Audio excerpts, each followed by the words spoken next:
पूर्णस्य पूर्णं पूर्णमादाय पूर्णमेवावशिष्यते। ओम शांति शांति शांति। नामापिते च मधुरं मधुरं स्वरूपं कर्मापिते च मधुरं मधुरा स्मृतिश्च। बुद्धिं प्रबोधय प्रभो मधुबोधशक्तिं विद्यां प्रयच्छ परमां परिभावयामि। कोमलं कूजयन् वेणुं श्यामलोऽयं कुमारकः वेदवेद्यं परं ब्रह्म भासतां हृदये मम। कूजन्तं राम रामेति मधुरं मधुराक्षरम् आरुह्य कविता शाखां वन्दे वाल्मीकिकोकिलं। निगमकल्पतरोर्गलितं फलं शुकमुखादमृतद्रवसंयुतं पिबत भागवतं रसमालयं मुहुरहो रसिका भुवि भावुकाः। नारायणाखिलगुरो भगवन्नमस्ते शिवाय नमः शिवलिंगाय नमः। तन्मे मनः शिव संकल्पमस्तु नारायण।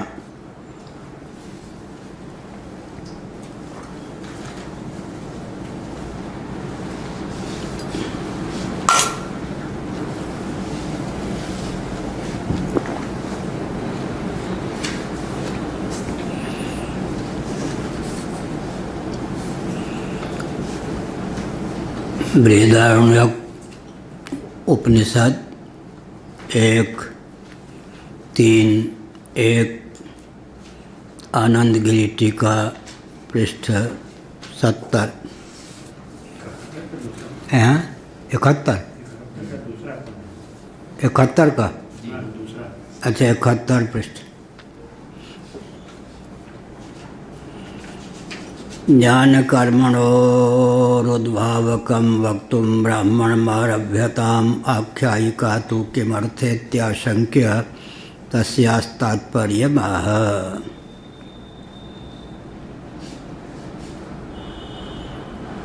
नारायण।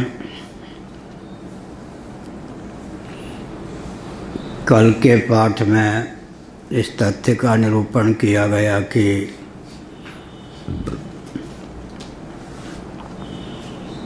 प्राप्त प्रसंग में ज्ञान का अर्थ उपासना है। ज्ञान और कर्म का समुचित अनुष्ठान सध सकता है क्योंकि दोनों ही पुरुष तंत्र या कर्तृतंत्र माने गए हैं। पुरुष का अर्थ होता है कर्ता, तंत्र का अर्थ होता है अधीन। पुरुष तंत्र को ही कर्तृतंत्र कहते हैं। व्याकरण का सिद्धांत है स्वतंत्र कर्ता। कर्ता स्वतंत्र होता है अर्थात परतंत्र नहीं होता।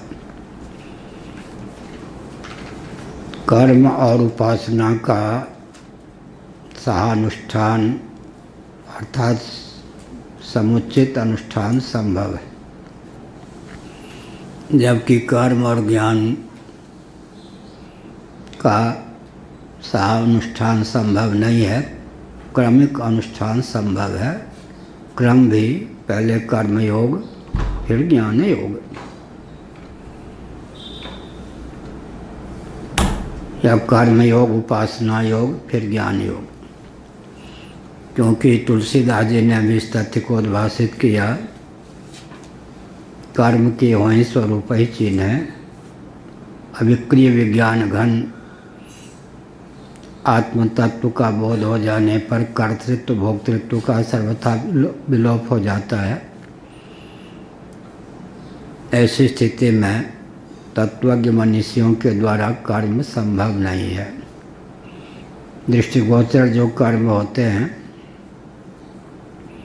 उनकी अकर्म संज्ञा कर्माभास या लीला कर्म संज्ञा होती है।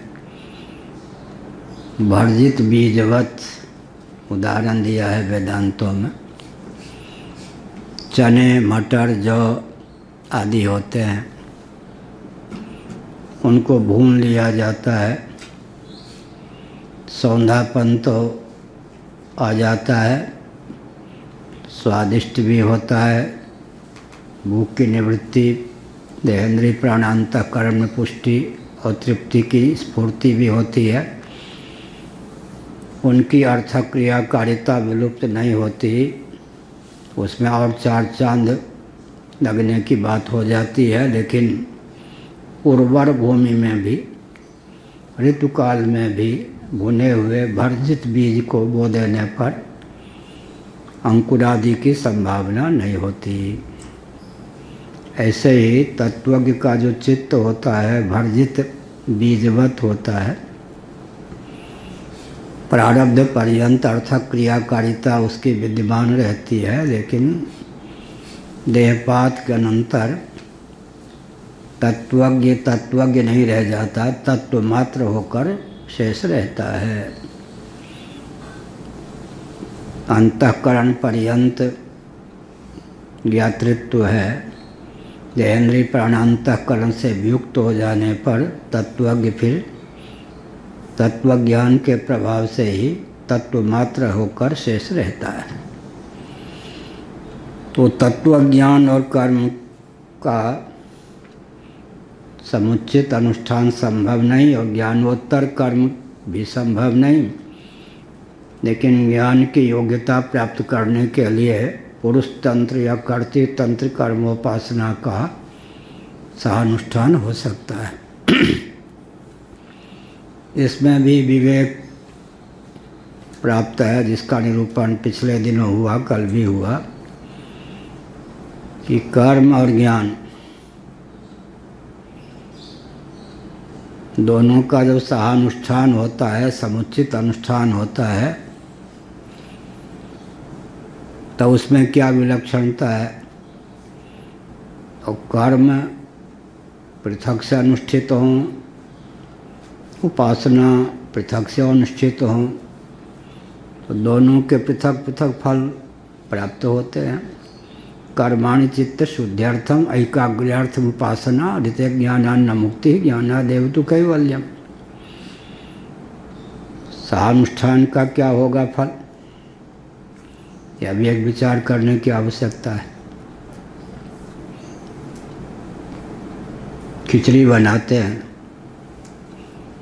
तो उसमें चावल भी है, दाल भी है,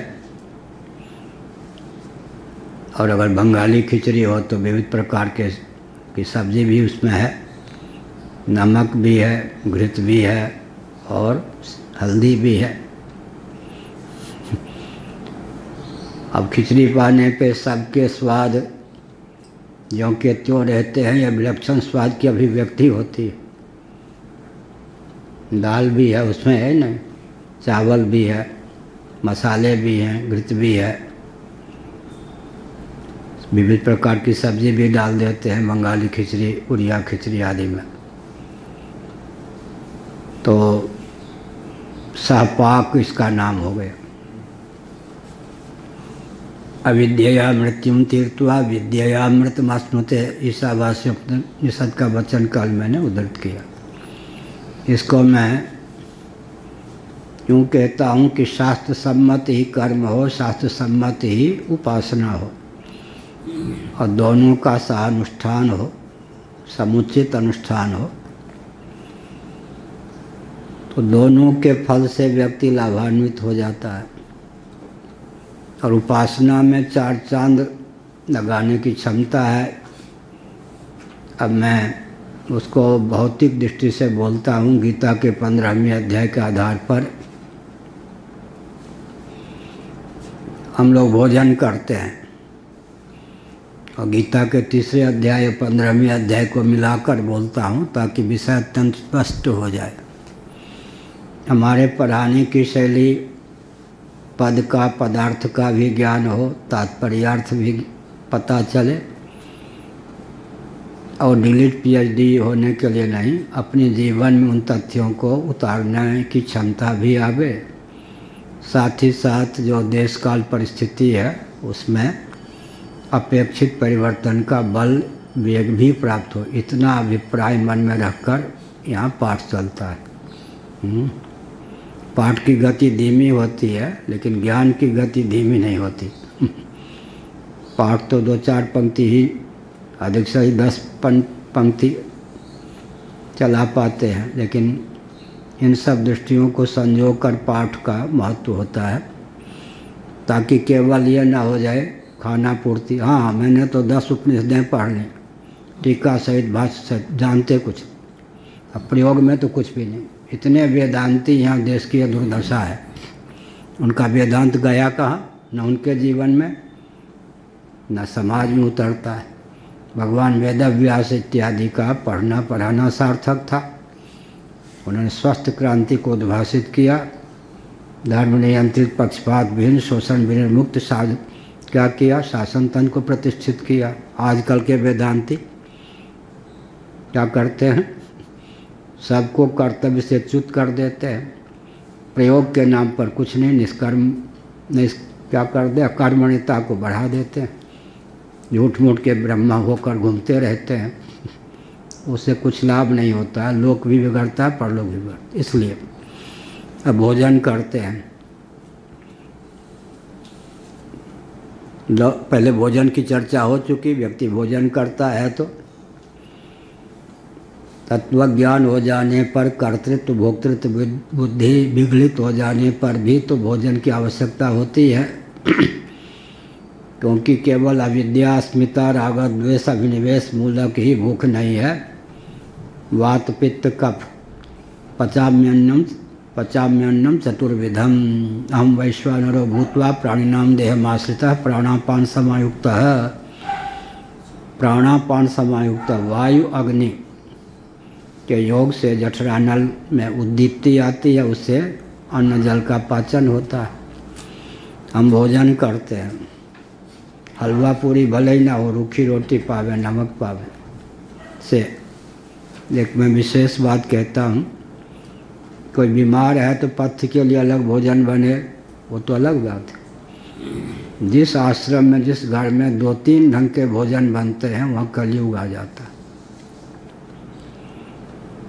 1 नंबर का भोजन महंत मंडलेश्वर के लिए, दूसरे नंबर का भोजन अमुक के लिए, तीसरे नंबर का भोजन वो कलयुग आए बिना नहीं रहेगा।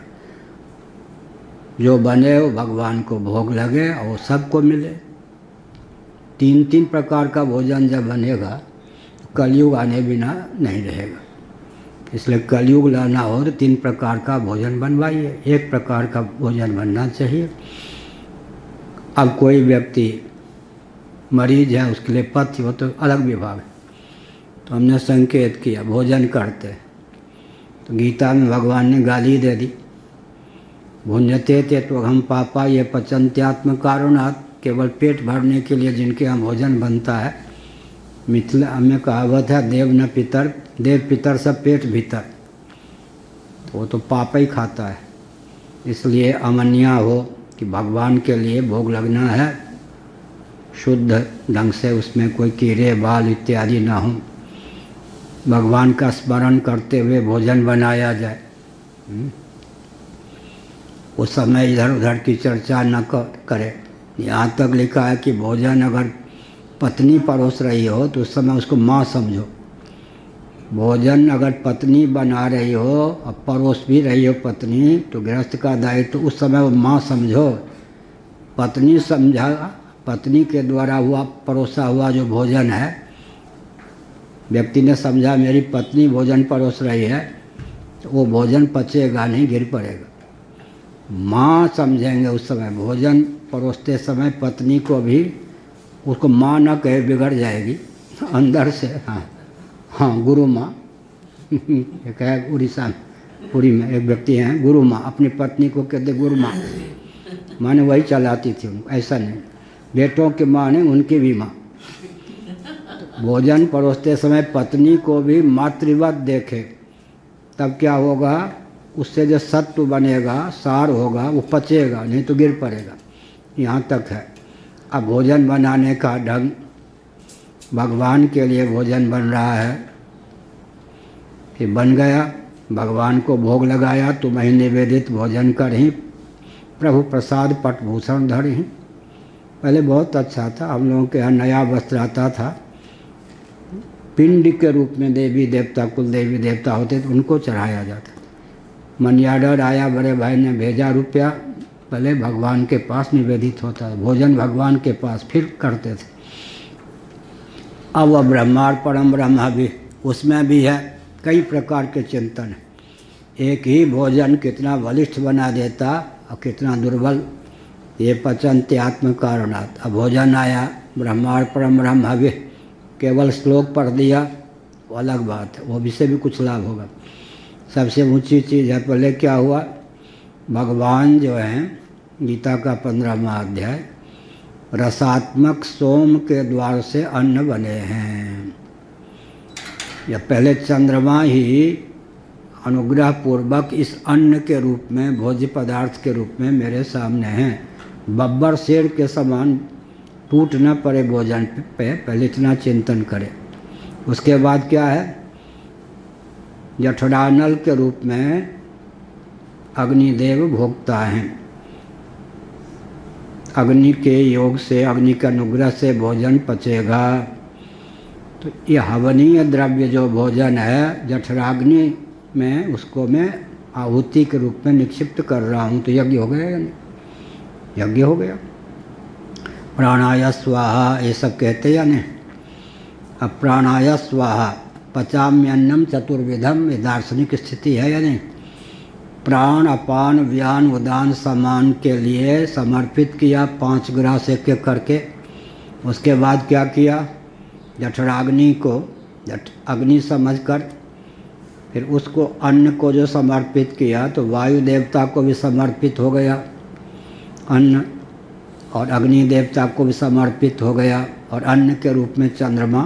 तो चंद्रमा और सूर्य, चंद्रमा छांदोग्य उपनिषद के अनुसार अन्न की जो निष्पत्ति होती है चंद्रमा और सूर्य दोनों से होती है। बात ठीक ही है। चंद्र कला और सूर्य कला अगर अग्नि अन्न को प्राप्त ना हो तो कोई बीज उगे, पोषण हो। तो यहाँ पर सोमो भूत्वा में गीता में 2 ही का है, नाम तीनों का है। यदादित्य गतम तेजो जगत भाषयते खिलम यच्चंद्रमसि यच्चाग्नौ तत्तेजो विधि मामकम। लेकिन सोमो भूत्वा रसात्मक, सोम के साथ यहाँ पर छांदोग्य उपनिषद के आधार पर सूर्य को भी जोड़ लेना चाहिए। चंद्र कला सूर्य कला के बिना अन्न का प्रादुर्भाव हो ही नहीं सकता, वैज्ञानिक तथ्य है, गीता में छांदोग्य उपनिषद में पहले से प्राप्त है। तो सूर्य और चंद्र, सूर्य चंद्रात्मक ये अन्न है, इतना अनुस्मरण करें। उसके बाद वायु के प्रति समर्पित है, वायु से उद्दीप्त उनके प्रति समर्पित जो ये ग्रास है, अग्नि देवता उसके भोक्ता हैं। तो सार क्या निकला, सार यह निकला कि अग्नि में भोक्तृत्व का आधान हो गया, चंद्रमा सूर्य में भोग्यत्व का अंतर्भाव हो गया। अथवा सूर्य को दोनों ओर मिला दें, अग्नि के साथ भी चंद्रमा के साथ भी। वायु देवता को प्राणाय स्वाहा, ये तो इसका अर्थ हो गया कि भगवान शंकराचार्य महाभाग ने गीता भाष्य 15वें अध्याय में लिखा है, इस प्रकार से जो भोजन करता है उसको, उसके जीवन में अन्न दोष की प्राप्ति नहीं होती। फिर आगे भगवान को जोड़ दें, भगवान ही चंद्रमा होकर अन्न बने हैं, भगवान ही अग्नि के द्वार से भोगता हैं। अन्न भी भगवान, अन्नाद भी भगवान। किसके द्वार से? चंद्रमा के द्वार से अन्न और अग्नि के द्वार से अन्नाद, अन्नाद माने भोगता है। अब ये भोजन में दिव्यता बढ़ती जाएगी या नहीं? रूखी रोटी भी घी वाले जितने पुष्ट नहीं होते थे, इस ढंग से भोजन करने वाले उतने बलिष्ठ होते थे, पुष्ट होते थे या नहीं?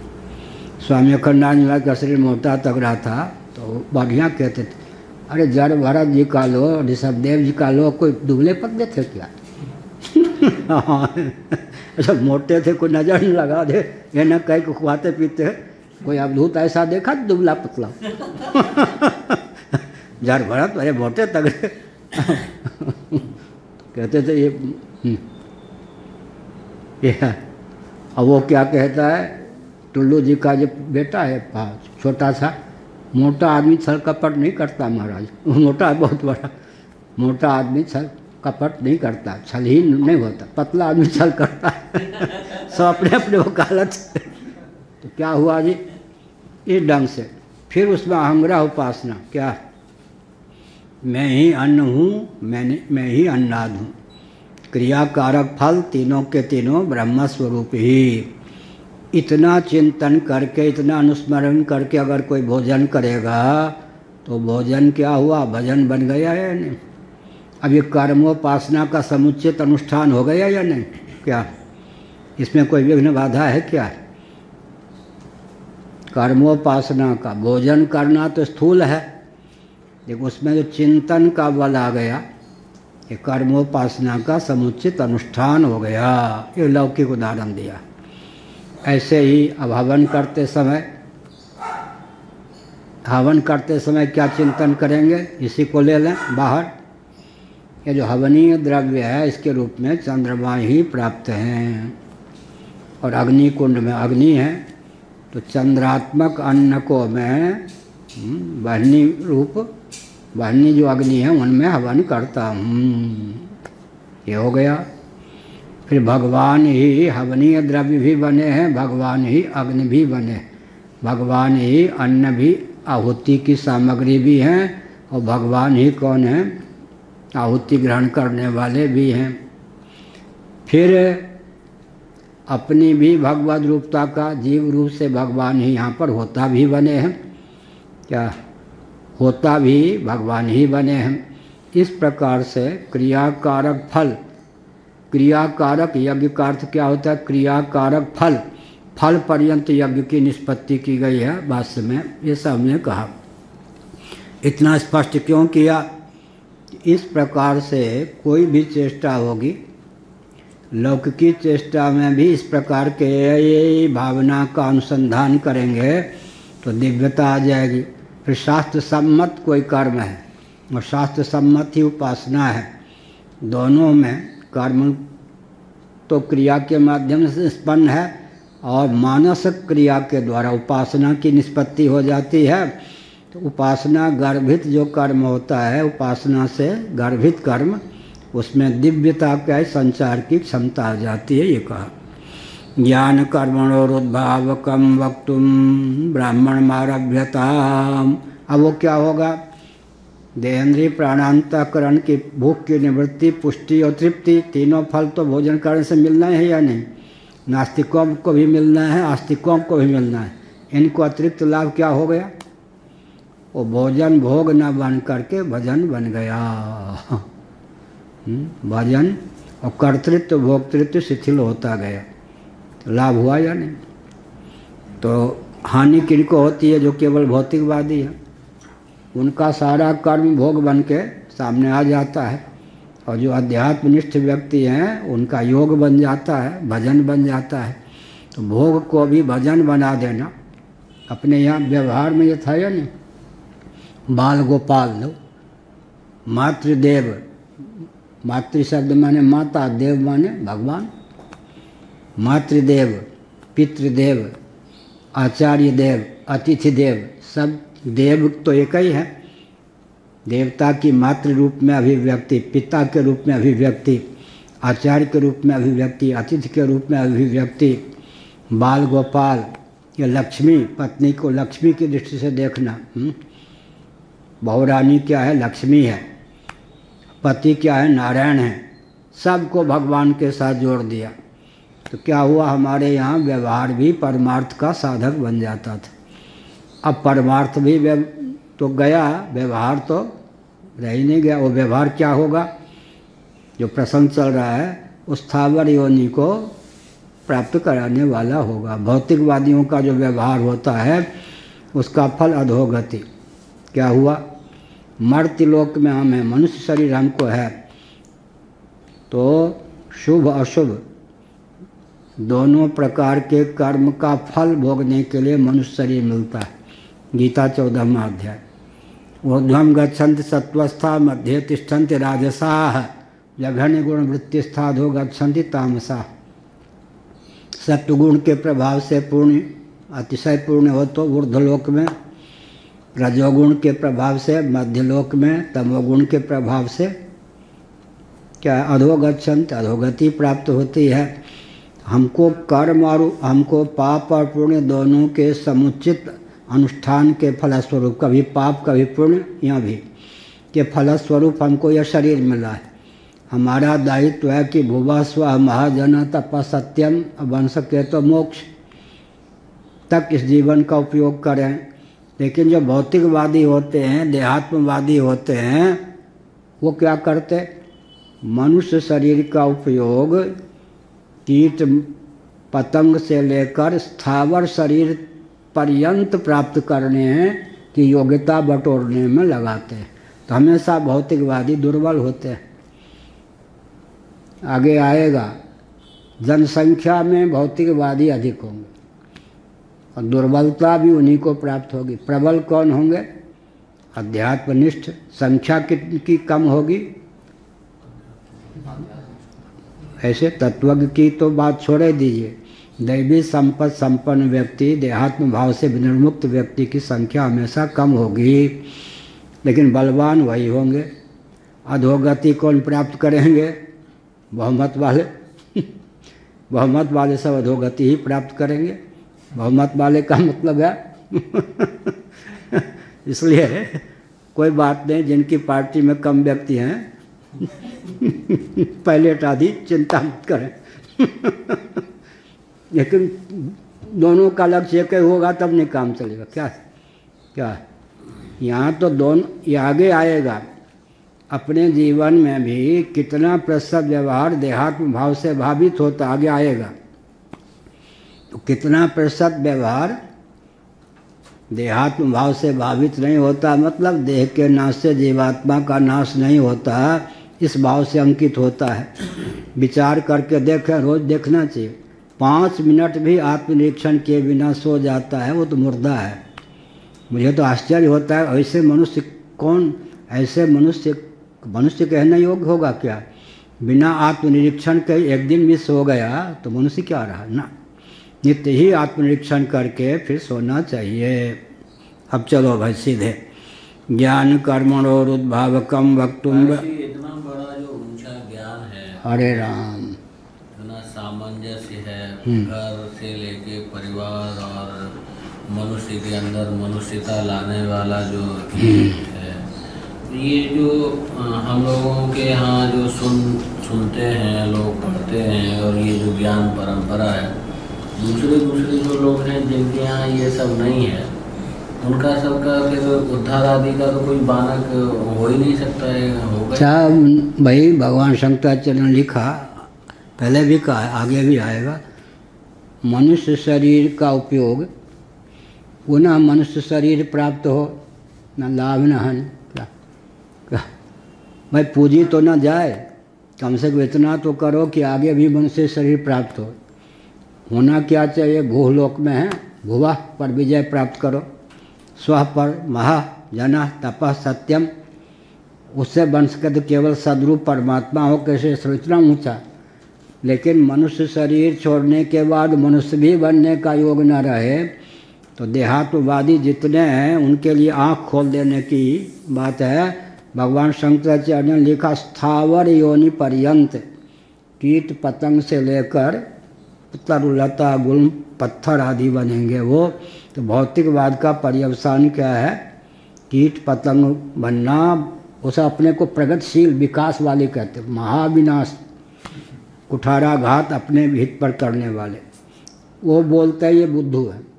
बुद्धिहीनता की पराकाष्ठा उनमें है। कभी भौतिकवादी त्रिकालज्ञ हो ही नहीं सकता, इसलिए भौतिकवादी कितना चतुर हो, कितनी योजना बनावे। क्या नैमी शादी में मैंने देखा ना, मुझे नष्ट करने के लिए जितनी योजना बनाई गई, कोई भी कारगर मुझ पर नहीं हुई। क्यों नहीं कारगर हुई? अरे भौतिकवादी त्रिकालदर्शी होते ही नहीं। देहात्मवादी जो होता है, चाहे बाबा बेस में हो चाहे बाबू बेस में, वो तो वर्तमान तक उसकी दृष्टि रहती है। इसलिए भले ही 4 व्यक्ति हों, इस ज्ञान विज्ञान से संपन्न होगा, उसके साथ सूर्य तो एक ब्रह्मांड में हमारे लिए एक ही है। तो एक सूर्य है, एक चंद्रमा है, एक सूर्य का महत्व नहीं है क्या? उनके अस्तंगत होने पर पृथ्वी की संरचना के अनुसार लाखों बल्ब जला लो, पूरे क्या लाखों दीपक जला लो, उस सूर्य के समकक्ष तो नहीं ला सकते ना। इसीलिए यह ज्ञान विज्ञान जीवन है। एक प्रार्थना और है, जो देवी देवताओं की आराधना करके वरदान प्राप्त करते थे पहले के समय में, और इतनी गुरु विद्या, इतना निष्कंटक होके रहना, इसके लिए न ऋषि मुनियों से कोई वरदान प्राप्त करने के लिए अनुरोध करता, न देवताओं से। उसका क्या कारण? बाल बच्चे आदि के लिए, सबके लिए वरदान प्राप्त करते थे पहले, पुराण आदि पढ़ने थे। आस्तिकता थी ना, तो ईश्वर का अस्तित्व मानते थे, देवताओं का अस्तित्व मानते थे। क्या देवता पर ही गति नहीं, देवता तक क्या है, देवता का अस्तित्व ही नहीं मानते। परमात्मा का अस्तित्व फिर मान भी लें तो होगा कोई, हमारे मतलब का नहीं, यही ना। ठीक है, लो परमात्मा परमात्मा परमात्मा का उपयोग जीवन में करना, परमात्मा के लिए अपने जीवन का प्रयोग करना, दोनों बात है ना। देवता के लिए जीवन का प्रयोग करना और देवता का जीवन के लिए प्रयोग करना। ते देवा भावयन्तु वः परस्परम भावयन्ता श्रेयः परमावाप्स्यता, गीता का 3रा अध्याय। हम देवता के काम आवें, देवता हमारे काम आवें। हम चुल्लू भर देंगे, देवता क्या देंगे? हम कण भर देंगे, देवता क्या देंगे? मन भर देंगे। हम भगवान का स्मरण 10 बार नाम ले लेंगे, भगवान हमको क्या देंगे? 10 करोड़ दे देंगे, अपने तक बुला लेंगे। बहुत बढ़िया है गीता का 7वां अध्याय। मद भक्ता यान्ति माम अपि। केवल ज्ञानी की बात नहीं, जिज्ञासु की बात नहीं, अर्थार्थी भी आरती के त्राण से त्राण के लिए, अर्थ की सिद्धि के लिए, सिद्धि की प्राप्ति के लिए सही, उसकी बुद्धि कितनी ऊंची होगी।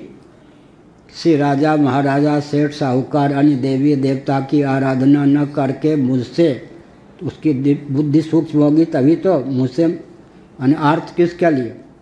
भगवान को पुकारता है अर्थार्थी होके, तो भगवान के द्वारा दी हुई वस्तु है और एक भगवान है। यह भी देख वह देख, दी हुई वस्तु तो घटिया होगी या नहीं? भगवान से मांगा भव को तो क्या मांगा? अंत में भगवान के द्वारा दी हुई वस्तु से वैराग्य होकर वो दी हुई वस्तु भी भगवान के प्रति राग के रूप में परिणत हो जाएगी।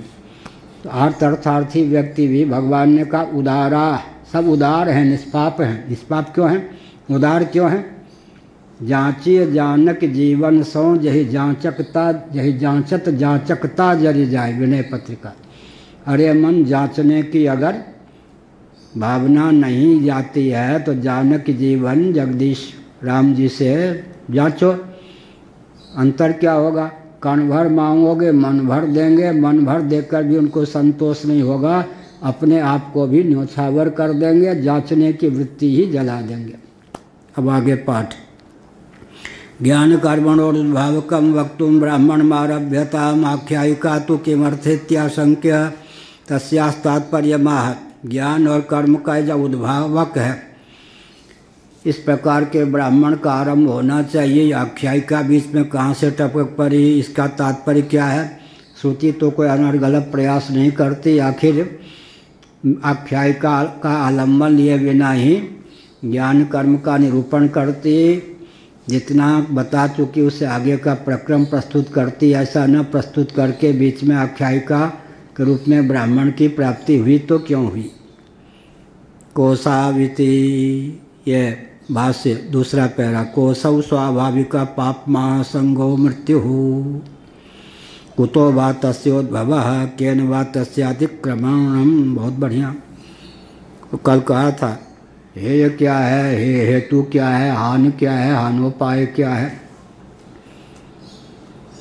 मृत्यु क्या है, मृत्यु का कारण क्या है, उस कारण का पोषक इति कर्तव्यता रूप अवान्तर कारण क्या है, और कथम वा एतस्य अर्थस्य, उसकी पूर्ण रूप से संपुलब्धि का प्रकार क्या है, ये सब।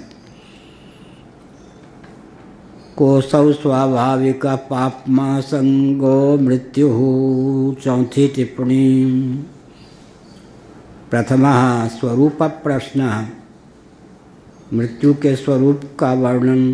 द्वितीय कारण प्रश्न, आखिर मृत्यु की प्राप्ति होती है तो क्यों होती है। तृतीय अतिक्रम करण प्रश्न है, उसका अतिक्रमण हो सकता है तो कैसे हो सकता है। चतुर्थ इति कर्तव्यता पर्याय सामग्री अभिनोपकरण प्रश्न इति कर्तव्यता, सहायक व्यापार का वर्णन किया गया। भगवान शंकराचार्य ने इसलिए 4 ढंग से उद्भावित किया है। इसी को कहते हैं कोसौ, अर्थात स्वाभाविक पाप से आसक्ति, पूर्ण रूप से आसंग मृत्यु है। स्वाभाविक क्या अर्थ हुआ, स्वाभाविक का वर्णन करना चाहिए। इसका अर्थ यही है कि देहात्म भाव से भावित होकर जितने हम कर्म करते हैं वो सब के सब हमारे लिए फंदे बन जाते हैं, मृत्यु में, पतन में, अपकर्ष में हेतु होते हैं। क्या हुआ, देहात्म भाव से भावित होकर ही जितने कर्म करते हैं, शास्त्रोक्त कर्म का आलम्बन हम लेंगे, चाहे काम्य कर्म भी। पूज्य गुरुदेव कहते थे काम्य कर्म शास्त्र सम्मत जो सकाम कर्म, काम्य कर्म होता है, हाँ, शास्त्र सम्मत जो काम्य कर्म होता है उससे भी कर्ता हृदय में अद्भुत बल और वेग का संचार होता है या नहीं। स्वर्ग कामो यजेत, आज जो भी स्वर्ग में है, स्वर्गीय दिवंगत कहते हैं या नहीं। सचमुच जो स्वर्ग में है, किसने पहुंचाया उनको स्वर्ग में, थे तो मनुष्य लोक में। काम्य कर्म ने उनको इतना बल और वेग भर दिया उनके जीवन में, पूरी अष्टक में, कि देह त्याग के बाद स्वर्ग में पहुंच गए। कोई देवराज इंद्र हो गए, कौन हो गए, कोई ब्रह्मा हो गए। ब्रह्म पद की प्राप्ति के लिए क्या होगा ना सुमेध, तब तो काम्य कर्म भी व्यक्ति को कितना बल और वेग दे देता है। फिर निष्काम भाव से अगर स्वकर्मानुष्ठान हो तो फिर क्या होगा, कर्म और परमात्मा के बीच में एक ही घाटी रह जाएगी। पहले हम कह चुके हैं वेद रूपी घाटी, वेद रूपी घाटी भी 4 महावाक्य के रूप में, 4 महावाक्य में भी किसी एक महावाक्य से ही काम चल जाएगा। उस एक महावाक्य का भी सार क्या हो जाएगा, प्रणव, भगवान नाम, एकाक्षर के रूप में ही संपूर्ण वेद राशि प्राप्त हो जाएगी। उसका आलंबन लेकर जिससे ओंकार की वेद की अभिव्यक्ति होती है, सुगमता पूर्वक परमात्मा तक पहुंच जाएंगे। कहाँ बोल रहे, गोपाल उत्तर तापनी उपनिषद और गीता का 3रा अध्याय। हाँ, तो आख्यायिका क्यों दी गई। स्वाभाविकी जो प्रवृत्ति होती है, स्वारस्य की प्रवृत्ति जो होती है, इसका मतलब अविद्या काम कर्म के चपेट में पड़ा हुआ जो मनुष्य है, देहात्म भाव से भावित होकर ही जिन जिन कर्मों को करता है, उन कर्मों के फलस्वरूप उसे मनुष्य शरीर से भी निम्न कोटि का फल प्राप्त होता है। मरने के बाद तो मनुष्य भी नहीं बनेगा, कीट पतंग से लेकर कहाँ तक बन जाएगा, स्थावर शरीर, पत्थर बन जाएगा, तरुलता गुल्म इत्यादि बन जाएगा। इस प्रकार स्वाभाविकी जो अविद्या काम मूलक जो स्वाभाविकी प्रीति प्रवृत्ति है, स्वाभाविकी प्रीति भी प्रवृत्ति भी, प्रेम भी मार देगा, कर्म भी मार देगा। अविद्या काम के वशीभूत होकर जो व्यक्ति कर्म करते हैं, उनका जो कर्म है वही अधोगति में हेतु है। इस तथ्य को ख्यापित करने के लिए, इस आसुर भाव पर, देहात्म भाव पर विजय प्राप्त करने के लिए फिर क्या करना चाहिए, उद्गीत आदि की, फिर क्या करना चाहिए, शास्त्र सम्मत कर्म का आलम्बन लेना चाहिए। शास्त्र सम्मत कर्म का आलम्बन लेने पर क्या होगा, धीरे धीरे हम इतनी योग्यता प्राप्त करेंगे कि अगला जन्म मनुष्य का हो सके, और अगर ऊपर उठ जाएंगे तो भुवः या स्वः या महः या जनः या तपः या सत्यम लोक तक जा सकते हैं देह त्याग के बाद। और भी ऊंची योग्यता प्राप्त करेंगे तो हम जीवन मुक्त हो सकते हैं, और ऊंची योग्यता प्राप्त करेंगे तो जीवन युक्त हो सकते हैं।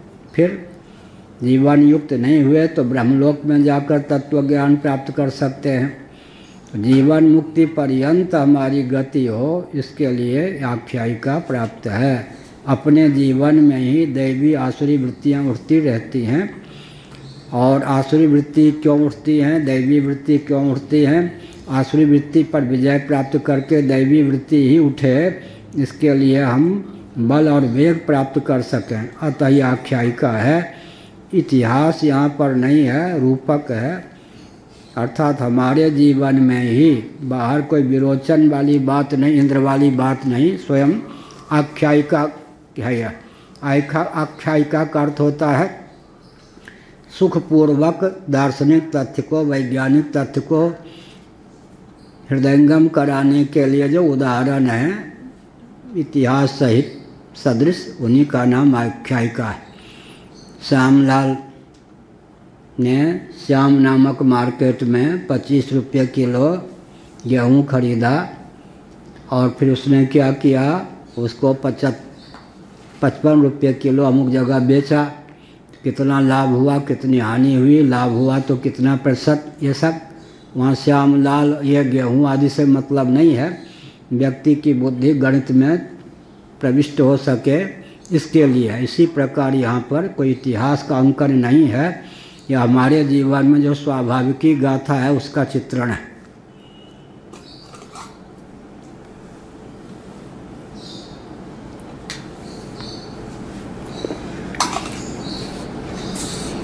निक्षिप्याक्षराणि, निक्षिप्य माने उत्थाप्य।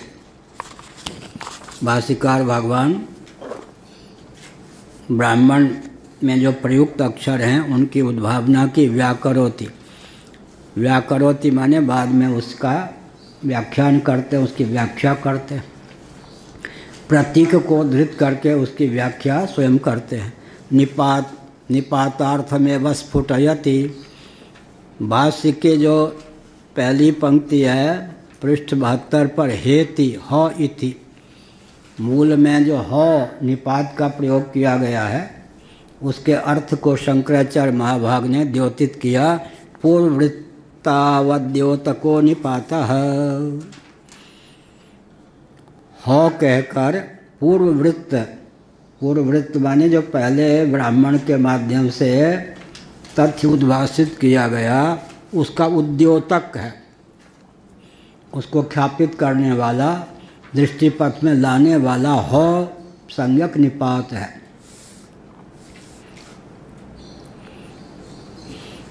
निपात के दो भेद होते हैं। कहीं पाद पूर्ति के लिए पद्य में निपात सूचक शब्द का अक्षर का प्रयोग कर दिया जाता है, कहीं कहीं वो पृथक से अर्थ भी देने में समर्थ होते हैं। यहाँ हो अक्षर जो निपात के रूप में प्रयुक्त है, हो का मतलब यहाँ पर क्या हुआ, हमारे सूर्य जी एक वाक्य में 2 बार तो मतलब बोलते ही हैं। मैं बार बार बोलूँगा तो मुझे भी न लत लग जाए। इसका नाम होता तकिया कलाम उर्दू में। एक था वो छत्तीसगढ़ में, जो बोलो नहीं नहीं, तंग आ गए। हमने कहा जो बोलते हो खंडन कर देते हो। नहीं नहीं मैं खंडन नहीं करता, नहीं नहीं हम अच्छा तकिया। इसका नाम है उर्दू में तकिया कलाम। एक पंडित थे चित्सुखी, पूज्य गुरुदेव ने वो पंडित जी को बुलाया, शुक्ल जी थे, कि पंडित जी इन पंक्तियों का अर्थ आप बताओ। अब वो अध्यापक कुछ गुरुदेव को पढ़ाते समय पंक्ति का अर्थ लगाते समय समझे कि नहीं, समझे कि नहीं, महाराज मुस्कुराते। वो तो यहाँ पर राजगांगपुर में जो वैश्य हैं, हाँ वो है। वो आप श्री के जो शिष्य हैं, आप दिखते नहीं। वो ही कहते थे इसको कि बात हर बात पर समझे कि नहीं है। हाँ तो पूज गुरुदेव समझे कि नहीं महाराज मुस्कुराए में, वो तो पंक्ति की ओर देख रहे थे, तो महाराज को कहें समझे कि नहीं, समझे कि नहीं। तो तकिया कला मतलब ये है कि हेती माने हेव माने पहले जो ब्राह्मण आया उसके माध्यम, कौन ब्राह्मण हो वैदिक जी, यहाँ ब्राह्मण कौन हुआ? अरे क्या पता, कोई आया होगा। पहले पूर्व ब्राह्मण के माध्यम से जिस तथ्य को उद्भाषित किया गया उसका स्मारक जो है हो संज्ञक निपात है। निपातार्थमेव स्फुटयति वर्तमानेति वर्तमान प्रजापते पूर्वजन्मनि यद्वृत्तं तत् अवद्योतयति ह शब्देन। ह शब्द के द्वारा पूर्व जन्म में इस समय जो प्रजापति के पद पर हैं, जब वो पूर्व जन्म में थे, मतलब क्या हुआ, देह युक्त मर्त्य लोक में थे, अश्वमेध याग में अधिकृत थे, उस समय के उनके स्वरूप का द्योतक हो संज्ञक निपात है। निपातार्थ में बस स्फुटयति वर्तमानेति प्रजापति शब्द का प्रयोग किया गया। अब ये बहुत संदिग्ध वाला वचन है। इस समय जो प्रजापति ब्रह्मा के पद पर हैं, क्या प्रजापति ब्रह्मा ब्रह्म कुमारियों के वो अलग होते और ब्रह्म कुमारियों के प्रजापति ब्रह्मा अलग हैं, हम निंदा नहीं कर रहे, उनके अलग हैं, शास्त्र सम्मत प्रजापति अलग हैं, और वर्धकी जो अपने को प्रजापति कहते हैं वो अलग हैं। प्रजापतियों की कमी नहीं है। मर्त्य लोक में भी कई प्रजापति होते हैं। और उड़ीसा में प्रजापति किसको कहते हैं? उड़िया भाषा में तितली को। ये लोग कुछ चिड़ियों में, पक्षियों में भी क्या है, पतंग में भी तितली का नाम है यहाँ पर प्रजापति। कहीं वर्धकी का नाम प्रजापति, अलग अलग प्रकार। यहाँ जिस प्रजापति का वर्णन है, कौन से प्रजापति? आजकल जो ब्रह्मा जी के पद पर हैं, वे जब मर्त्य लोक में थे, मनुष्य शरीर में थे, उस वर्ण में जिनका जन्म हुआ था, जिसे अश्वमेध कर्म का अधिकार प्राप्त है। यह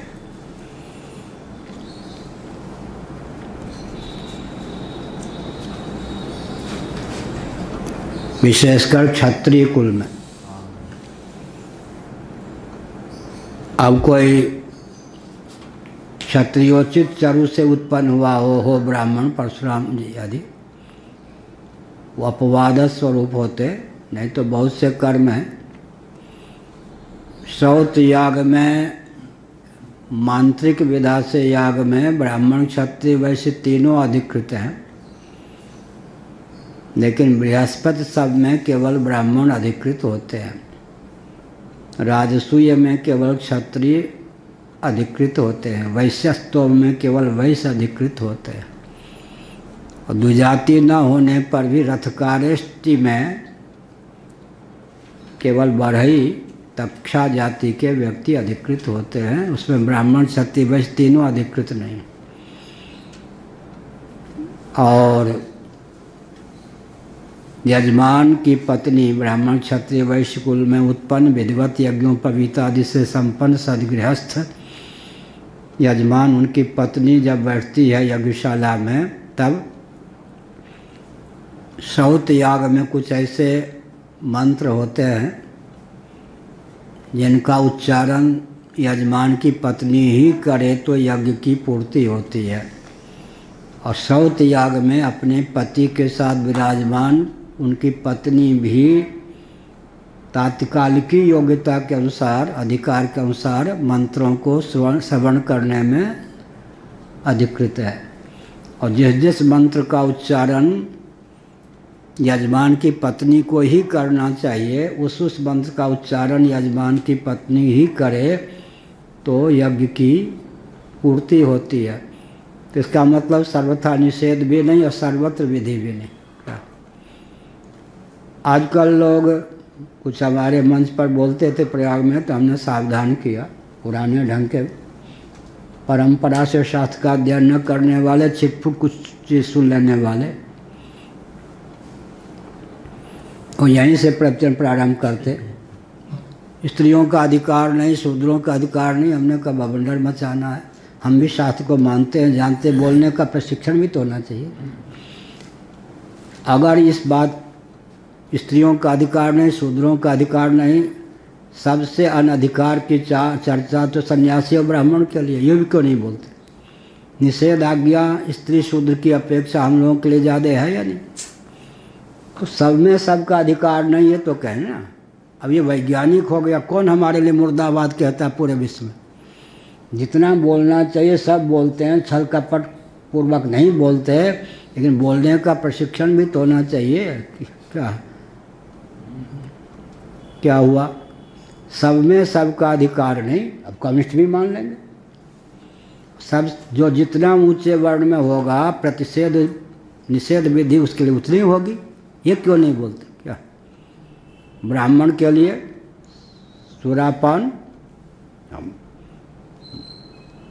इसका मतलब क्या हुआ? तो जो अच्छा सन्यासी के लिए, कि ब्राह्मण होता हुआ जो सन्यासी अधिक से अधिक निषेध विधि उसको प्राप्त होगी या नहीं? इस ढंग से जब बोलेंगे, भाई शास्त्र तो हितकर है, इसका मतलब क्या हुआ?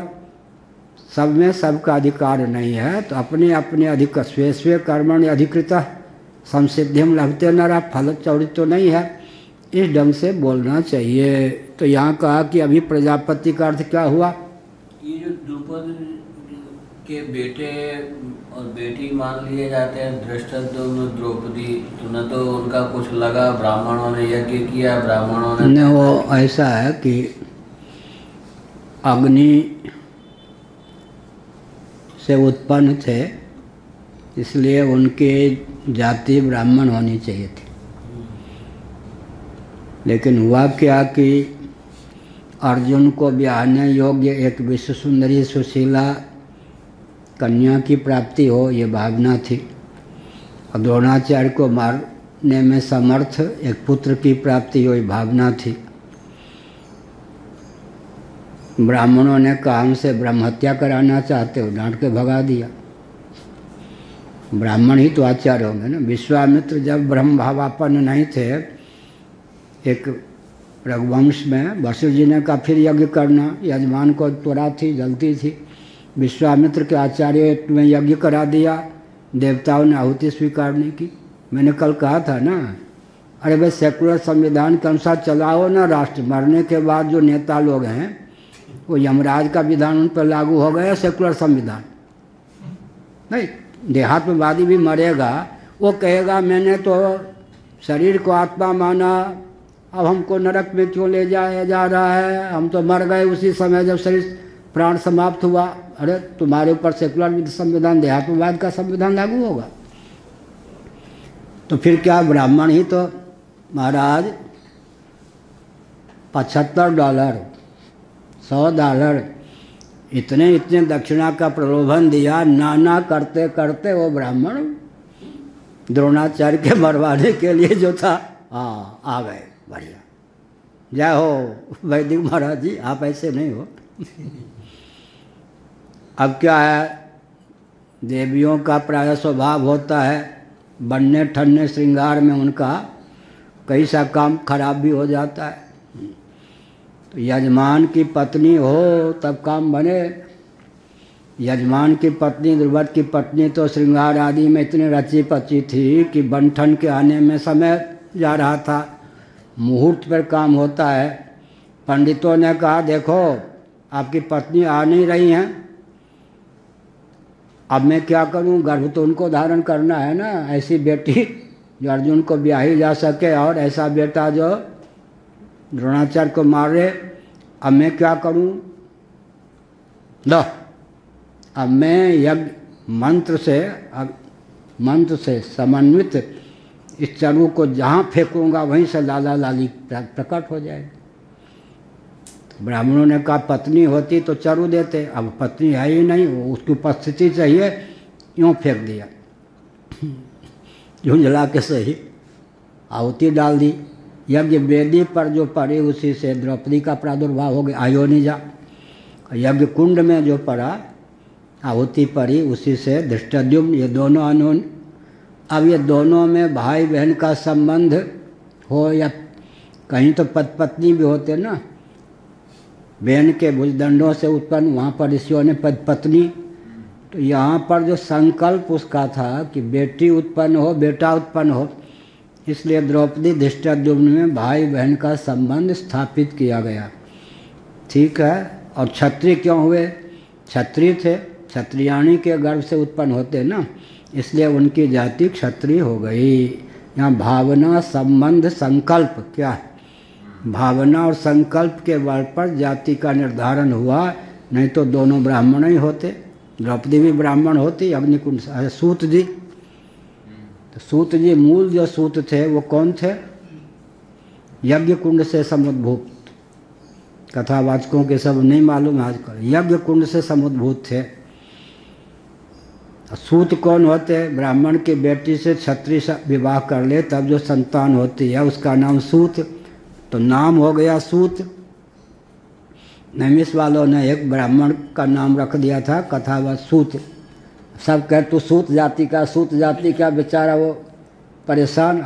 नैमिष वालों ने कहा अरे हम सूत कहते, तुम कहो ना कि हम सूत जी नाम रख दिया था। एक का नाम शौनक रख दिया था, एक का नाम सूत सूत शौनक। अब सब चिढ़ा में आपको तो बस सूत हो सूत अब वहाँ पर क्या है? बृहस्पति संबंधी, सुनो, बृहस्पति संबंधी चरु और इंद्र संबंधी जो चरु है उसका सांकर्य हो गया, तो वो सचमुच में तो कौन हो गए? ब्राह्मण, अग्निकुंड से उत्पन्न होने के कारण। लेकिन देवताओं में जो बृहस्पति हैं वो ब्राह्मण माने जाते हैं, इंद्र क्षत्रिय माने जाते हैं। जन्म से ब्राह्मण होते हैं, कर्म से क्षत्रिय होने के कारण देवताओं में भी वर्ण व्यवस्था है। ये जो होंगे कौन? वसु इत्यादि वैश्य माने जाएंगे, पूषा इत्यादि सब वर्ण व्यवस्था बृहदारण्यक आदि में देवताओं में भी है। इंद्र संबंधी चरु, तो आर्य समाजियों के बीच में जब हम बोलते हैं ब्राह्मण, क्या कह रहे थे हम? नाक से उत्पन्न हुए ना ब्रह्मा जी, क्या कह रहे थे? आर्य समाजियों के बीच में जब हम बोलते हैं कि आप कहते हैं कर्म से वर्ण, मर्त्यलोक की बात नहीं है, आपकी बात का मैं बिल्कुल समर्थन करता हूँ, देवलोक की बात। देखिए ना, ब्राह्मण ब्राह्मणी से इंद्र का जन्म हुआ, लेकिन जाति उनकी क्षत्रिय हुई, क्योंकि पालन रक्षण का काम करते हैं। आर्य समाज बड़े बढ़िया। अब उनके दयानंद स्वामी देवता को मानते नहीं थे, विद्वान ब्राह्मण ही देवता बाद में लोग कहने लग गए। हुआ या नहीं? तो क्षत्रिय संबंधी ब्राह्मण माने बृहस्पति संबंधी चरु के सांकर्य से अग्निकुंड से समुद्भूत हुए, इसीलिए उनका नाम गौण नाम क्या हो गया? सूत। थे कौन? ब्राह्मण।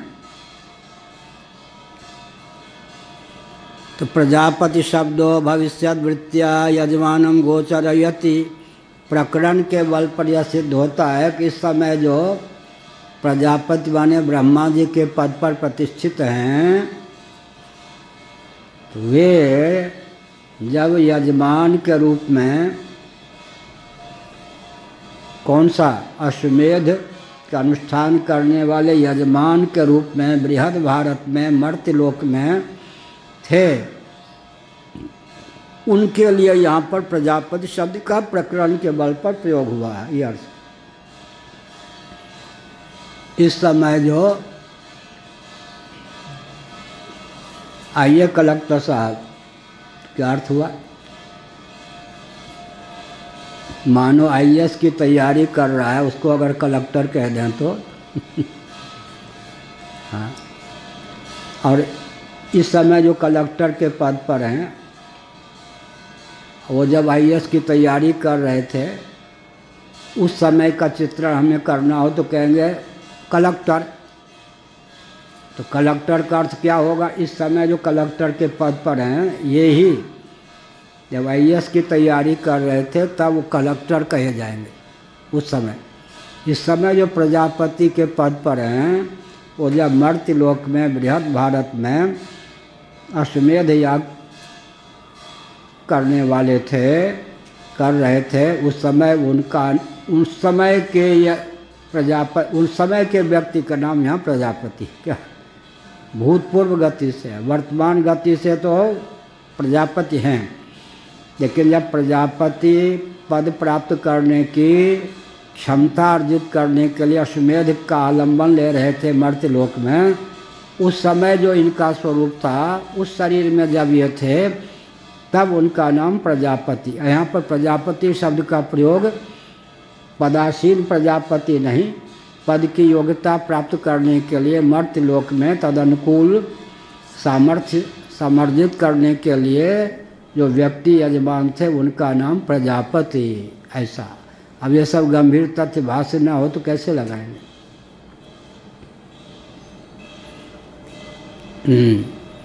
प्रजापति शब्दों भविष्यत वृत्तिया यजमानम गोचर्यति इत्याह वृत्तेति।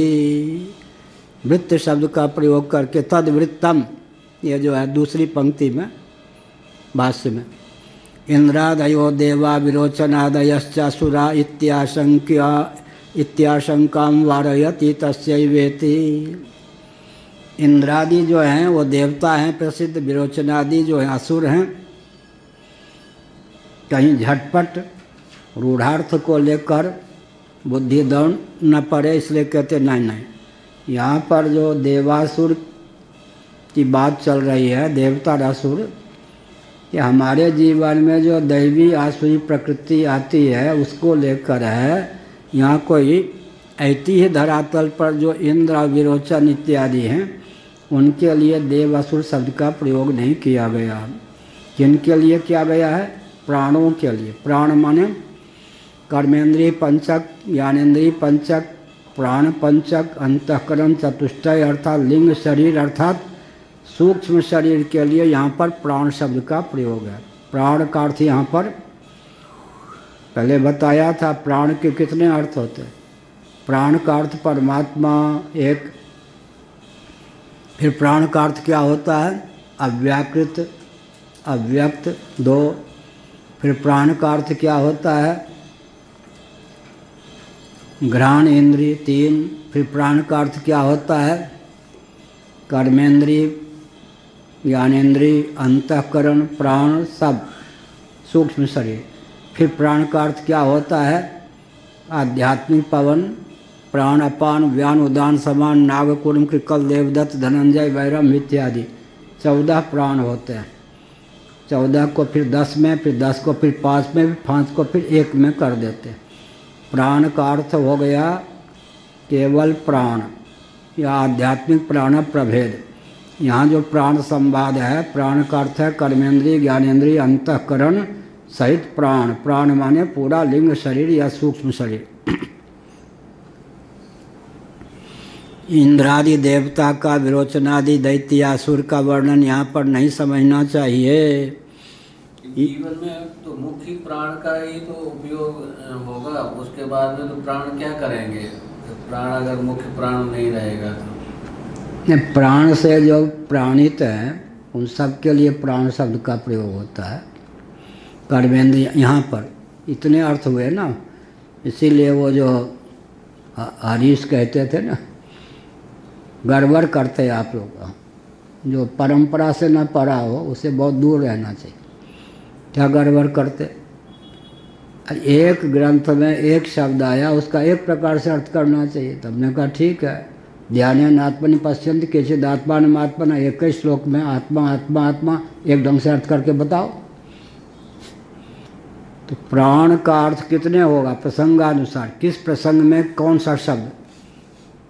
सैंधव जब कहेंगे यात्रा के समय तो सिंधु का घोड़ा अश्व, अब भोजन के समय सैंधव शब्द का उच्चारण करेंगे तो नमक क्या। उस समय कोई चेला बहुत बहादुर हो, सुरेंद्र जी जैसा, सुरेश जैसा घोड़े ला कर रख दे भोजन के समय सैंधव का अर्थ घोड़ा लाकर, भोजन के समय सैंधव शब्द का उच्चारण करेंगे तो देखो, पहले देश का दुर्भाग्य है, सेंधा नमक कहते थे ना, सेंधा नमक, तो उसको इस नमन से ये जो लवण क्षार सिंधु से बने हुए जो लवण है उसको विशेष अवसर पर नहीं पाते तो सेंधा नमक डालना एक आज। अब वो विदेशी है, अब सिंध कहाँ है, भारत में तो नहीं है, ये भी हो गया। अब सेंधा स्वदेशी, स्वदेशी, अब स्वदेशी तो सिंधु सेंधा नमक भी नहीं रहेगा स्वदेशी, क्या करोगे स्वदेशी।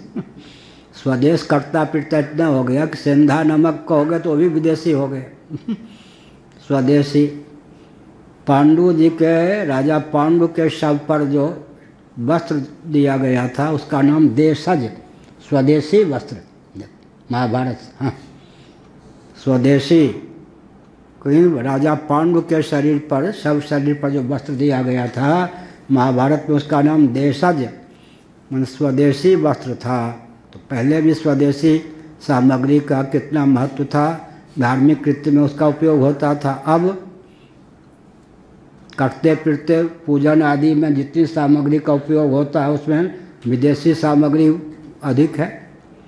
इसीलिए तो यहाँ पर क्या कहा गया, क्या हुआ, प्राण का अर्थ परमात्मा, प्राण का अर्थ प्रकृति, प्राण का अर्थ प्राण अपान व्यान उदान सबान, प्राण का अर्थ केवल मुख्य प्राण, प्राण का अर्थ कर्मेंद्रिय ज्ञानेंद्रिय अंतःकरण, और प्राण, प्राण का अर्थ घ्राण, प्राण का अर्थ घ्राण भी। प्रसंगानुसार एक ही शब्द का अर्थ पृथक पृथक होता है, कौन सा अर्थ यहाँ लगाना चाहिए, इसके लिए अकल का प्रयोग करना चाहिए, बुद्धि का।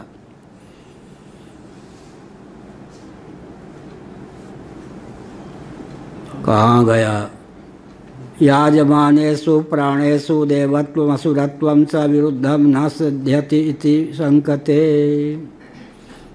पांचवी टिप्पणी, तत्रैव प्राणेषु सुरत्वं तत्रैव असुरत्वं विरुद्धम। कहते भाई ये शामिल बाजा क्या करते हो, एक ही व्यक्ति के लिए सुर असुर दोनों शब्दों का प्रयोग कैसे होगा, एक ही वस्तु के लिए। सुर है तो सुर ही है, असुर है तो असुर ही है। सुर असुर, निराला जी थे कवि सम्मेलन में, निराला जी से कविता पढ़ने के लिए कहा गया, वो गायक नहीं थे, अपने कविता जैसे पढ़ते हैं सामान्य से पढ़ दिए। तो ताली बजाने वाले कवि ने कहा असुर, स्वर नहीं, कविता तो बहुत बढ़िया। उन्होंने कहा आप ससुर बोलेंगे। ससुर माने स्वर सहित, असुर का आपने सुन लिया, असुर की कविता आपने सुन लिया, ससुर साहब की कविता सुनिए, अब बेचारे लज्जित हो गए। नेहरू जी एक मंच पे बोल रहे थे, निराला विचित्र थे, दौड़ते दौड़ते आए, कौन रोके निराला जी को, पीठ पे एक थप्पड़ मारा और भाग गए। अब हाहाकार मच गया, नेहरू जी प्रधानमंत्री की पीठ पे एक थप्पड़ मार क्या, अब निराला जी अरे अच्छा विचित्र।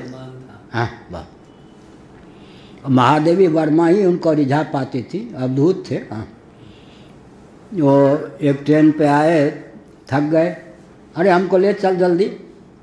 ड्राइवर उनसे परिचित था, ये थोड़ा ऐसा है ना कि भूखी प्यासी ट्रेन है, थोड़ी देर आराम करेगी। अच्छा तो इसको भी हाँ करने दो। विचित्र।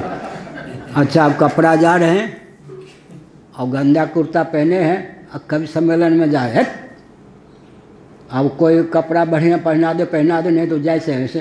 मैंने अवधूत कोटि के थे, उन्नाव जिला के ब्राह्मण, केवल कवि नहीं अवधूत कोटि के। महादेवी वर्मा ही उनको बना सकती थी और कोई नहीं। निराला का हट, हाँ अब नंगे पाँव है तो नंगे पाँव है, पैजामा पहने तो पैजामा ही, कुर्ता गंदा है तो कुर्ता नहीं पहने तो कुर्ते नहीं। अवधूत ढंग के थे। नेहरू जी के एक चांटा मारा पीठ पर वक्त। अच्छा निराला, हाँ ठीक। और जब प्रयाग आदि में जाते थे दुकानों से ये सामग्री लूटे सामने सब अहो भाग मानते और गरीबों को जाके बांटती। मैं ढूंढता तुझे था जब दीन के वतन में, तू ढूंढता मुझे था, मैं ढूंढता तुझे था जब कुंज और वन में, तू ढूंढता मुझे था तब दीन के वतन में। गरीबों के बड़े हितैषी पोषक थे। तो क्या हो गया, तो कहते भाई सुर है तो सुर, असुर है तो असुर। अब ये क्या कर रहे हो, कर्णग्राम का नाम यहाँ का क्या है, प्राण। कहते हाँ, एक ही में विवक्षावसात सुर असुर दोनों का प्रयोग होता है। क्या, एक व्यक्ति के लिए दुर्वासा और क्या भद्रवासा दुर्वासा और भद्रवासा या सौम्य और उग्र एक ही व्यक्ति के लिए दोनों का प्रयोग हो सकता है या नहीं। राम जी के लिए क्या हुआ, वज्रादपि कठोराणि मृदोनि कुसुमादपि, एक ही व्यक्ति के लिए, एक कालावच्छेदन नहीं, क्रम से वज्र से भी अधिक कठोर और कुसुम से भी अधिक, तुलसीदास जी ने उसका अनुवाद ही किया, कोमल कुसुमौचाय, वज्र से भी अधिक कठोर। और एक ही व्यक्ति पाठ में कभी सो जाएं कभी जग जाएं तो पाठक भी हो गए, श्रोता भी हो गए, सोता भी हो गए। एक ही व्यक्ति के दोनों संज्ञा हो गई है, क्या श्रोता भी और सोता भी है। तो यहाँ पर कहा कि भाई इंद्र हैं तो इंद्र हैं, विरोचन हैं तो विरोचन हैं, वो अलग बात है। एक ही प्राण माने सूक्ष्म शरीर, कर्मेंद्रीय पंचक, ज्ञानेंद्रीय पंचक, अंतःकरण पंचक, प्राण पंचक, इन सब के समुदाय का नाम प्राण। यह ब्राह्मणों का गांव है, इसका अर्थ क्या हुआ, ब्राह्मण बहुल। यह अमरूद का बाग है, इसका अर्थ क्या हुआ, एक दो आम आदि के पेड़ भी हो जाएं तो उस नाम क्या होगा, अमरूद का बाग। ये ब्राह्मणों का गांव, ये क्षत्रियों का गांव। इनकी जो जन्मभूमि वहाँ पर 2 ही 4 परिवार ब्राह्मण के, बाकी सब क्षत्रियों के, इसलिए वहाँ के ब्राह्मण का स्वभाव भी बड़ा उग्र होता है, क्षत्रियों जैसा। हम काकन के ब्राह्मण से पाला पड़ जाए, जैसे वो है ना क्या विवेक आदि। अब इनको तो सब बचपन से आए गए, ठोकते पीटते फिरते, अब बहुत बढ़िया। और ब्राह्मणों 2-4 परिवार ब्राह्मण के, बाकी क्षत्रिय लोग मांसाहारी और क्या क्या बड़े उग्र ढंग के उधर। तो वो उस गांव के ब्राह्मण से पाला पड़ जाए, हमारा पाला है तो उस ओम आदि से अरे राम निभाना बड़ा कठिन, बड़े विकट। ऐसा ब्राह्मणों के गांव में कोई एक क्षत्रिय रह जाए तो फिर उसका स्वभाव ऐसा, इसीलिए अलग होता है। इसका मतलब एक ही व्यक्ति जो है सोता भी है श्रोता भी है, तो गलत क्या हुआ, जब पाठ में सो जाता है तो उसका नाम होता है सोता। जब सुनने लगता है 1 मिनट सुनना, 10 मिनट सोना, 10 मिनट के लिए वो है सोता, 1 मिनट के लिए श्रोता। ऐसे ही बिल्कुल ठीक है, एक ही जीव। यहाँ प्राण संवाद क्या है, अधिदैव को लेकर, क्या है, कर्मेंद्रिय ज्ञानेंद्रिय अंतःकरण प्राण आपस में संवाद क्या करेंगे, पहले आ चुका है। अधिदैव को लेकर यह संवाद है, तत्तत्करण के अभिमानी देव। प्राण क्यों कह दिया, प्राण की प्रमुखता है। प्राण स्पंदन न हो तो कर्मेंद्रियाँ ज्ञानेंद्रियाँ अंतःकरण तत्त क्रिया के संपादन में, ज्ञान के संपादन में समर्थ न हूँ, अक्षम हूँ।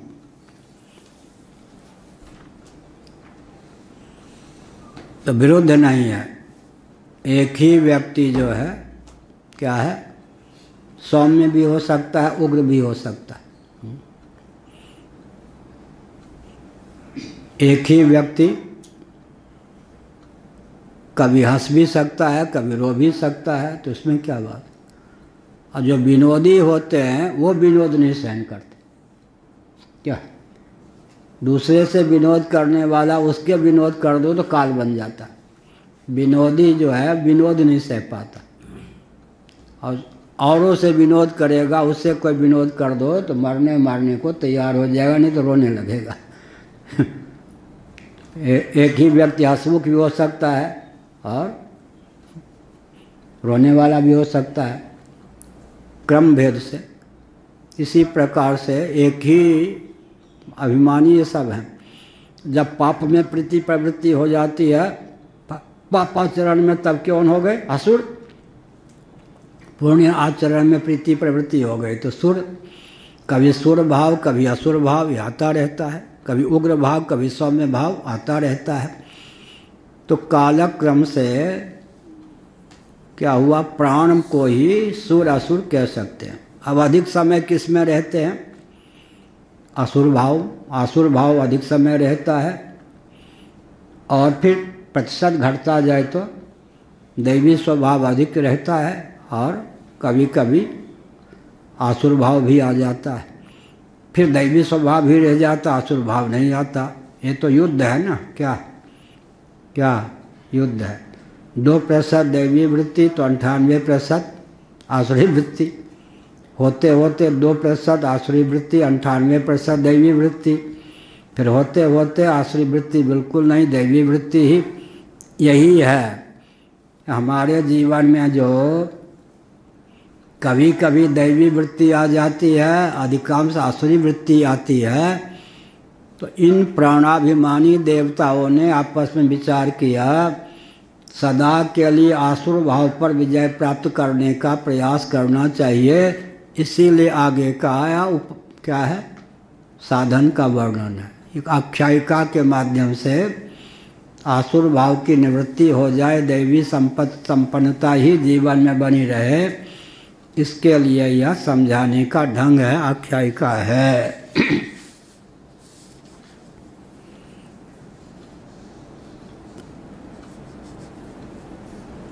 तेषु तदुभयमौपाधिकं साध्यति क्या है? उच्यता इति। औपाधिक है। औपाधिक दूसरी टिप्पणी इन्होंने की। प्रजापतिर्वित्ते नन, हाँ ये सब हो गया। ये कौन से? 6 है टिप्पणी, 6 है। तथा च वार्तिकम शास्त्र स्वभाव हो गया।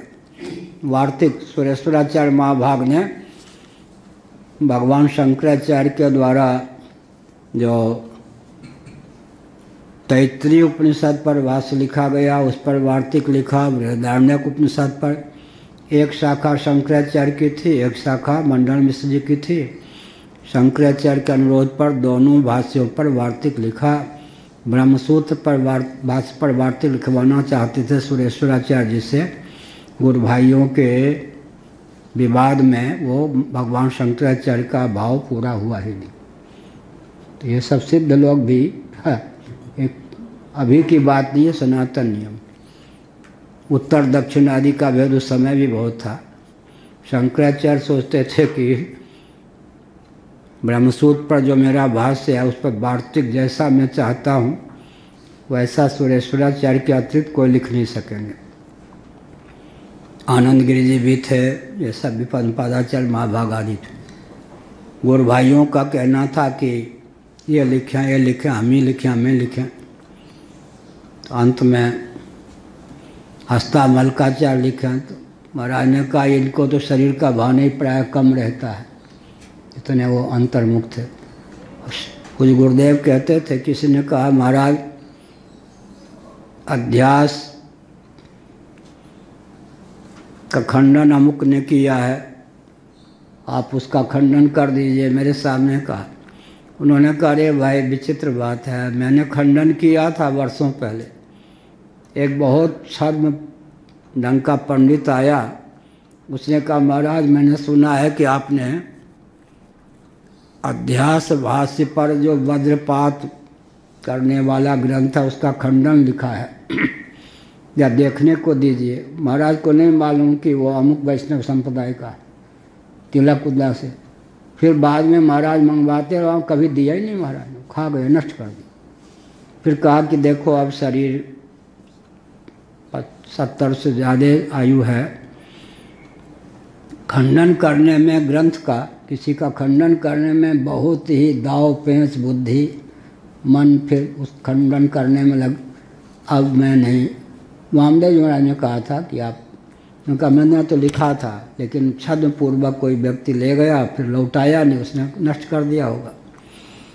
इसीलिए कहा कि सुरेश्वराचार्य महाराज नहीं लिख पाए, फिर सुरेश्वराचार्य ने शाप दे दिया। ब्रह्मसूत्र शंकर भाष्य पर भविष्य में भी कोई अगर वार्तिक लिखेगा उसकी प्रसिद्धि नहीं होगी। एक दंडी स्वामी ने लिखा, प्रसिद्धि नहीं हुई। अभी लिखा होगा कुछ महीने कुछ साल पहले, वो शापित थी। कभी कभी बड़े महापुरुष का भी संकल्प चेले लोग ही पूरे नहीं होने देते आपस के विवाद ने, सब हमारे पूज्य हैं लेकिन ब्रह्मसूत्र शंकर भाष्य पर, अच्छा उसी से मैंने शिक्षा क्या ले ली। पहले जो व्यक्ति ग्रंथ लिखते थे उसमें इतना दाव छोड़ देते थे कि औरों को भी लेखनी सफल करने का अवसर मिले। क्या सूत्रकार का होता था, कोई विवरण वृत्तिकार हो, वृत्तिकार का भाव होता था, कोई भाष्यकार हो, भाष्यकार का होता था कुछ ऐसे अवसर दे दें भाष्य में जो कोई वार्तिककार हो। क्या एक ही ग्रंथ पर, अच्छा क्या है, भामती टीका, कल्पतरु, परिमल, आभोग, टीका की टीका की टीका की टीका, ब्रह्मसूत्र शंकर भाष्य, फिर क्या है भामती टीका, फिर परिमल, फिर कल्पतरु, फिर परिमल, फिर आभोग। टीकाकार भी कुछ ऐसे छोड़ देते थे कि उस पर उसके स्पष्टीकरण के लिए और कोई टीका लिखे, वो भी कुछ ऐसे सामग्री छोड़ देते थे उसको सुलझाने के लिए और लिखे। तो ब्रह्मसूत्र पर ही कितने हो गए, शंकर भाष्य 1, भामती टीका, आनंदगिरी की टीका 2, भामती टीका 3, कल्पतरु, परिमल, आभोग, इतना। तो हमने सोचा कि जहाँ तक हो सके अपने ग्रंथ में गंभीर तथ्य को लिख जाए तो उसकी व्याख्या भी घुमा फिरा के आगे पीछे स्वयं करते चलो तो अच्छा है। तेसुत्वय दोनों औपाधिक है भाई पढ़ने आए। अरे अब मुँह से नहीं बोलते, चतुर हो गया अब। तो क्या हुआ, औपाधिक है भाई।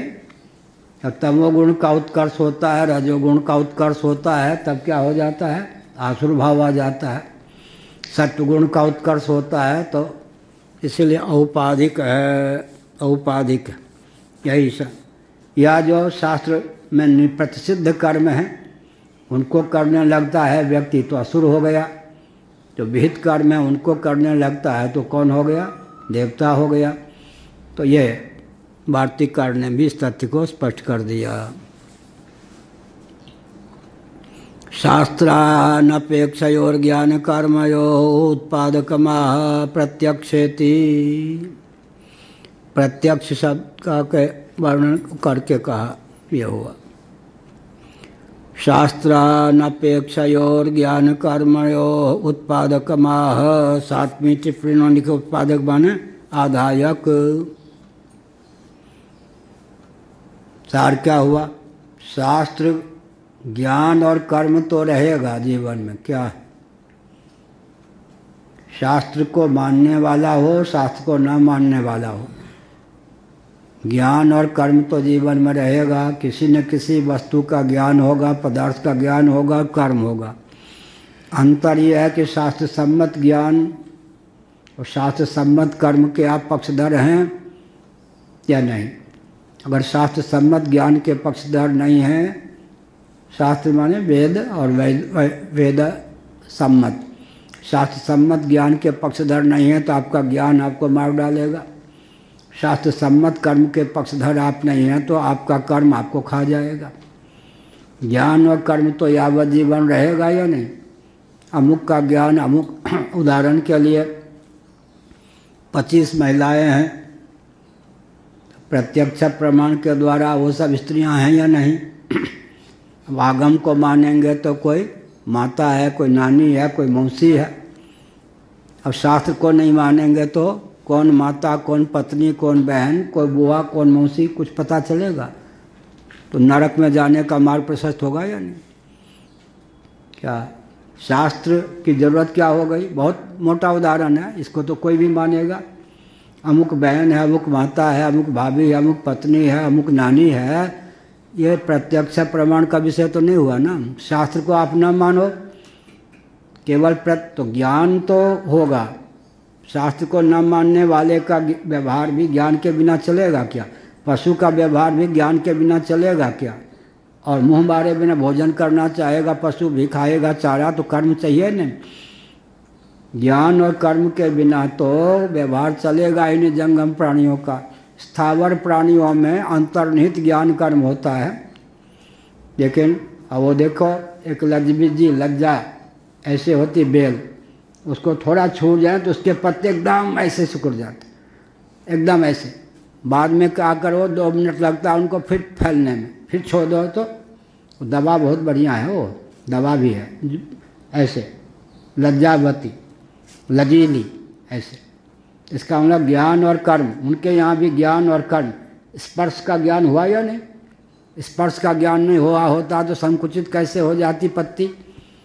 अब फिर क्या है, वो सिकुड़ना भी कर्म है और फिर फैलना भी धीरे धीरे कर्म हुआ या नहीं? अब औरों की तो बात छोड़ दीजिए, मनुष्य के जीवन में भी अगर प्रत्यक्ष प्रमाण और अनुमान का उपयोग शास्त्र सम्मत नहीं, शास्त्र असम्मत ज्ञान कर्म को पालने में ही हुआ तो अधोगति हो जाएगी। तो ज्ञान कर्म के बिना तो व्यवहार की सिद्धि नहीं होती, जानाति क्षति करोति। अब शास्त्र सम्मत ज्ञान और शास्त्र सम्मत कर्म तारक बन जाते हैं, और शास्त्र के को प्रमाण न माने तो ज्ञान और कर्म जो है वो मारक भी बन जाते हैं। शास्त्रानपेक्षयो ज्ञान कर्मणो उत्पादकमाह प्रत्यक्षेति।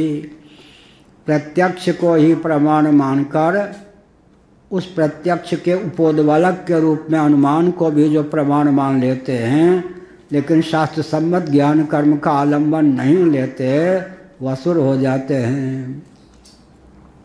अनुमान भी तीव्र है, प्रत्यक्ष भी तीव्र है, लेकिन शास्त्र का प्रामाण्य अमान्य है, तब क्या होगा? असुर हो जाएगा व्यक्ति। असुर के ही 2 भेद हो गए, मानवोचित की रक्षा करता हुआ असुर देहात्म बुद्धि वाला, ऋणम कृत्वा घृतम पिबेत सुखम जीवेत, और एक है मानवोचित शील का भी अतिक्रमण करके काम करने वाला। असुरों में भी 2 भेद हो जाएगा।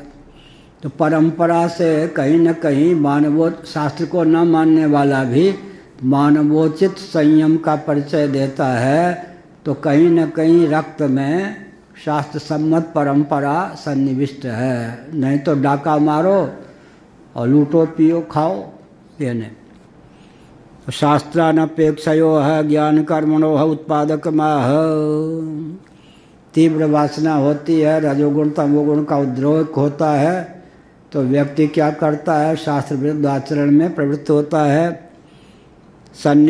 सन्निधानाभ्याम प्रमाणद्वयोक्ति ही। सन्निधान माने प्रत्यक्ष और सन्निधान माने परोक्ष, अनुमान से सिद्ध। दोनों प्रमाण का आलंबन लेकर के भी शास्त्र प्रमाण को नहीं मानते तो दिशाहीनता की पराकाष्ठा रहती है। स्वे स्वेवासु सुरमणम नामात्मम आत्मम भरित्वम। स्वे स्वेवासु सुरमणम, अपने अपने में अस प्राणों में ही रमण करते रहते हैं। मतलब क्या हुआ? इंद्रियार्थेषु वर्तन्ते धारयन्। स्वाभाविकी ज्ञान और कर्म में प्रवृत्ति बनी रहती है। वो आत्मतत्व नामात्मम भरित्वम। इसका मतलब क्या हुआ? आत्मतत्व को आत्मरूप में जानकर कोई ज्ञान कर्म का संपादन नहीं करते, बस इंद्रियार्थेषु वर्तन्ते धारयन्। इस प्रकार से देखते भी हैं, सुनते भी हैं, चखते भी हैं, जानते भी, इच्छा भी करते हैं, कर्म भी करते हैं, ज्ञान और कर्म में रचे पचे रहते हैं। व्यवहार का नाम ही है ज्ञान और कर्म। बीच में इच्छा है, जानाति इच्छति करोति, लेकिन इसमें शास्त्र का कोई आलम्बन नहीं है। इसका मतलब है सन्निधान असन्निधान। प्रत्यक्ष और अनुमान का उपयोग भी करते हैं। व्यवहार की सिद्धि के लिए प्रवृत्ति भी है, निवृत्ति भी है, भोजन भी है, शयन भी है, स्नान भी है, लेकिन बस एक चीज़ नहीं है, आगम प्रमाण नहीं है, तो वो असुर हो जाते हैं।